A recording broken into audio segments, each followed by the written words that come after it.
കഴിഞ്ഞ ദിവസമൊക്കെ തന്നെ ഖത്തറിൽ നിന്നും ആ പ്രഖ്യാപനം വരാനായി കാത്തിരിക്കുകയായിരുന്നു. ഇന്നിതാ ഖത്തറിൽ നിന്നും ആ പ്രഖ്യാപനം എത്തിയിരിക്കുകയാണ്. ഒക്ടോബർ 7-ന് ഇസ്രയേലിൽ ഹമാസ് ഭീകരർ നടത്തിയ ഭീകരാക്രമണത്തിന്റെ ആസൂത്രകരിൽ ഒരാളെ അടക്കം 3 ഹമാസ് തീവ്രവാദികളെ വെടിവെച്ച് കൊന്നതിന് ശേഷമാണ് ഈ ഉത്തരവ് പുറത്തുവിട്ടിരിക്കുന്നത്. മാസങ്ങൾ നീണ്ട അന്വേഷണത്തിന് ഒടുവിലാണ് കഴിഞ്ഞ ദിവസം പുലർച്ചെ ഇസ്രായേൽ കമാൻഡോ സംഘം വെസ്റ്റ് ബാങ്ക് ആശുപത്രിയിലെത്തി ആസൂത്രകരിൽ ഒരാളെ അടക്കം 3 ഹമാസ് തീവ്രവാദികളെ വെടിവെച്ച് കൊന്നത് എന്നാണ് റിപ്പോർട്ട് പുറത്തുവരുന്നത്. വേഷം മാറി ആശുപത്രി ജീവനക്കാരുടെ വേഷത്തിലായിരുന്നു ഇസ്രായേൽ കമാൻഡോ സംഘം ആശുപത്രിയിലെത്തി കൃത്യം നടത്തിയത്. വെസ്റ്റ് ബാങ്കിലെ ഇബൻ സിൻ ആശുപത്രിയിലായിരുന്നു ഒക്ടോബർ 7 ഭീകരാക്രമണത്തിന്റെ ആസൂത്രകരിൽ ഒരാൾ ഒളിവിൽ കഴിഞ്ഞത്. ഇയാളോടൊപ്പം തന്നെ മറ്റ് 2 ഭീകരർ കൂടി ആശുപത്രിയിൽ ഒളിവിൽ കഴിഞ്ഞിരുന്നു.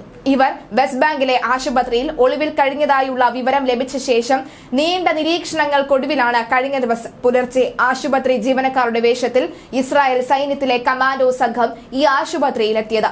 10ഓളം വരുന്ന കമാൻഡോ സംഘമാണ് ഈ ദൌത്യത്തിൽ പങ്കാളികളായത്. 3 ഹമാസ് ഭീകരരെയാണ് കമാൻഡോ സംഘം വെടിവെച്ച് കൊലപ്പെടുത്തിയത്. ഹമാസ് തീവ്രവാദികൾക്ക് ഫലസ്തീൻ ആശുപത്രികളിലടക്കം അഭയം കൊടുക്കുകയാണ് എന്നുള്ള ഇസ്രയേലിന്റെ വാദത്തിന് ശക്തി പകർന്നതായിരുന്നു കഴിഞ്ഞ ദിവസം നടന്ന ഈ ഓപ്പറേഷൻ. ആശുപത്രി കവചമാക്കി പ്രവർത്തിച്ച സായുധ സംഘങ്ങളാണ് ഇവരെന്ന് ഇസ്രായേൽ സൈന്യം അവകാശപ്പെടുന്നു. 3 പേർക്കും ഒക്ടോബർ 7-ന് ഇസ്രായേൽ ഹമാസ് നടത്തിയ ആക്രമണത്തിൽ പങ്കുണ്ടെന്നും ജൽനെ ഹമാസിന് ആയുധങ്ങളും വെടിക്കോപ്പുകളും എത്തിച്ചു നൽകിയെന്നും കൂട്ടിച്ചേർത്തു. അതേസമയം വെടിവെപ്പുണ്ടായില്ല എന്നും കൃത്യമായ ലക്ഷ്യത്തോടെയുള്ള ആക്രമണമാണ് സൈന്യം നടത്തിയത് എന്നും റിപ്പോർട്ടുകൾ പുറത്തുവരുന്നു. അതേസമയം ഹമാസ് ഇസ്രായേൽ ബന്ദിമോചന ചർച്ച വിജയത്തിലേക്ക്. ചർച്ചയിലെ നിർദ്ദേശങ്ങൾ ഇസ്രായേൽ അംഗീകരിച്ചിരുന്നു. ഖത്തർ വിദേശകാര്യ മന്ത്രാലയം വക്താവാണ് ഇക്കാര്യം അറിയിച്ചത്. ചർച്ചയോട് ഹമാസിന്റെ പ്രാരംഭ പ്രതികരണം അനുകൂലമാണെന്നും ഖത്തർ വിദേശകാര്യ വക്താവ് അറിയിച്ചു. കരാർ നിർണായക ഘട്ടത്തിലാണ് എന്ന് അമേരിക്കയും പ്രതികരിച്ചിട്ടുണ്ട്. 1 മാസം മുതൽ 1.5 മാസം വരെയുള്ള വെടിനിർത്തൽ പ്രഖ്യാപിച്ചേക്കുമെന്നാണ് സൂചന. കഴിഞ്ഞ ഏതാനും ദിവസങ്ങളായി ഫ്രഞ്ച് തലസ്ഥാനമായ പാരീസിൽ നടന്നുവരുന്ന ചർച്ചകളുടെ തുടർച്ചയായാണ് പുതിയ നീക്കം. ഖത്തറിനും പുറമെ ഈജിപ്തും US-ഉം ചർച്ചയുടെ ഭാഗമാകുന്നുണ്ട്. ഇന്ന് രാത്രിയോടെ ചർച്ചയുടെ തീരുമാനം പുറത്തുവരുമെന്നാണ് സൂചന. അല്പം മുൻപ് ചേർന്ന ഇസ്രായേൽ മിനി ക്യാബിനറ്റിൽ ചർച്ചയിലെ നിർദ്ദേശങ്ങൾ അംഗീകരിച്ചിട്ടുണ്ട്. ഇക്കാര്യത്തിൽ ഹമാസിന്റെ ഔദ്യോഗിക പ്രതികരണം പുറത്തുവരേണ്ടതുണ്ട്. ഒരു ബന്ദിക്ക് 100 ഫലസ്തീൻ തടവുകാരെ വിട്ടയക്കണമെന്നാണ് കരാറിലെ നിർദ്ദേശമെന്നാണ് സൂചന. ആദ്യഘട്ടത്തിൽ 40 ബന്ദികളെ ആയിരിക്കും ആദ്യഘട്ടത്തിൽ കൈമാറുക.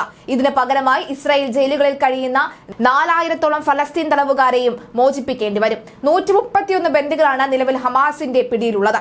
ഗസയിൽ വെടിനിർത്തൽ കരാർ നിർണായക ഘട്ടത്തിലെന്ന് ഖത്തറും അമേരിക്കയും പ്രതികരിക്കുമ്പോൾ ഇസ്രായേൽ കരാർ അംഗീകരിച്ചതായും ഹമാസിന്റെ ഭാഗത്ത് നിന്ന് അനുകൂല സന്ദേശം ലഭിച്ചതായും ഖത്തർ വിദേശകാര്യ മന്ത്രാലയ വക്താവ് മാജിദ് അൽ അൻസാരി വ്യക്തമാക്കുകയാണ്. 119-ാം നാളിലേക്ക് എത്തിയ ഗസ യുദ്ധത്തിലാണ് ബന്ദികളുടെ മോചനവുമായി ബന്ധപ്പെട്ട വെടിനിർത്തൽ കരാർ വൈകാതെ പ്രാബല്യത്തിൽ വന്നേക്കുമെന്ന സൂചന കൂടി പുറത്തുവരുന്നത്.